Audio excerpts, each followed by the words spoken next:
ಹೆಜಮಾಡಿಯ ಇತಿಹಾಸ ಪ್ರಸಿದ್ಧ ಶ್ರೀ ಮಹಲಿಂಗೇಶ್ವರ ದೇವಳದ ವಾರ್ಷಿಕ ಮಹೋತ್ಸವ ಬಹಳ ವಿಜೃಂಭಣೆಯಿಂದ ನಡೆದಿದ್ದು, ಪುತ್ತಿಗೆ ಶ್ರೀ ಸುಗುಣೇಂದ್ರ ಸ್ವಾಮೀಜಿ ಸಹಿತ ಸಹಸ್ರಾರು ಭಕ್ತಾದಿಗಳು ಈ ಪುಣ್ಯ ಕಾರ್ಯದಲ್ಲಿ ಪಾಲ್ಗೊಂಡಿದ್ದಾರೆ.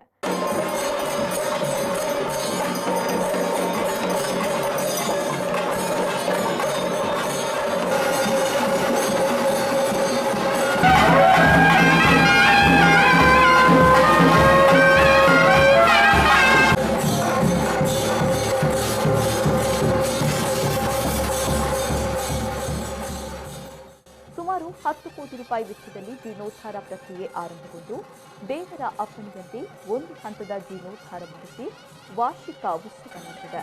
ಉತ್ಸವ ಮುಗಿದ ತಕ್ಷಣ 2ನೇ ಹಂತದ ಕಾಮಗಾರಿಗೆ ಚಾಲನೆ ನೀಡಿದ್ದು, ಮುಂದಿನ ಜಾತ್ರೆಗೆ ಮುನ್ನ ಎಲ್ಲ ಕೆಲಸ ಕಾರ್ಯಗಳು ಮುಗಿಯುವ ವಿಶ್ವಾಸ ವ್ಯಕ್ತಪಡಿಸ್ತಾ ಇದೆ ಜೀರ್ಣೋದ್ಧಾರ ಸಮಿತಿ. ವಾರ್ಷಿಕ ಉತ್ಸವದ ಸಂದರ್ಭ ನಡೆದ ಯುವತಿಯರ ಭಜನಾ ಕುಣಿತ ಭಕ್ತ ಸಮೂಹವನ್ನ ಮಂತ್ರಮುಗ್ಧರನ್ನಾಗಿಸಿದೆ.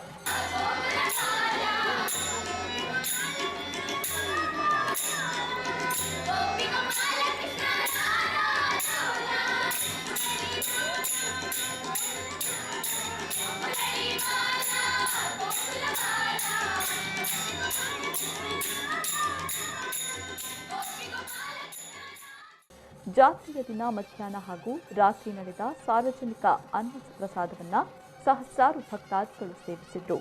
ಇದೀಗ ನೂತನವಾಗಿ ನಿರ್ಮಾಣಗೊಳ್ಳಲಿರುವ ಧ್ವಜಸ್ತಂಭದ ಮರವನ್ನು ತೈಲಾಧಿವಾಸ ಮಾಡುವ ಕಾರ್ಯ ನಡೆಯಲಿದ್ದು, ಈ ಧಾರ್ಮಿಕ ಕಾರ್ಯಕ್ರಮಕ್ಕೆ ಬೇಕಾಗುವ ಶುದ್ಧ ಎಳ್ಳೆಣ್ಣೆಯನ್ನು ಭಕ್ತಾದಿಗಳು ಹರಕೆಯ ರೂಪದಲ್ಲಿ ನೀಡಬಹುದಾಗಿದ್ದು, ದೇವಳದಲ್ಲೂ ಈ ಶುದ್ಧ ಎಣ್ಣೆ ಮಿತ ದರದಲ್ಲಿ ದೊರೆಯಲಿದೆ ಎಂಬುದಾಗಿ ದೇವಳದ ಆಡಳಿತ ಸಮಿತಿ ತಿಳಿಸಿದೆ.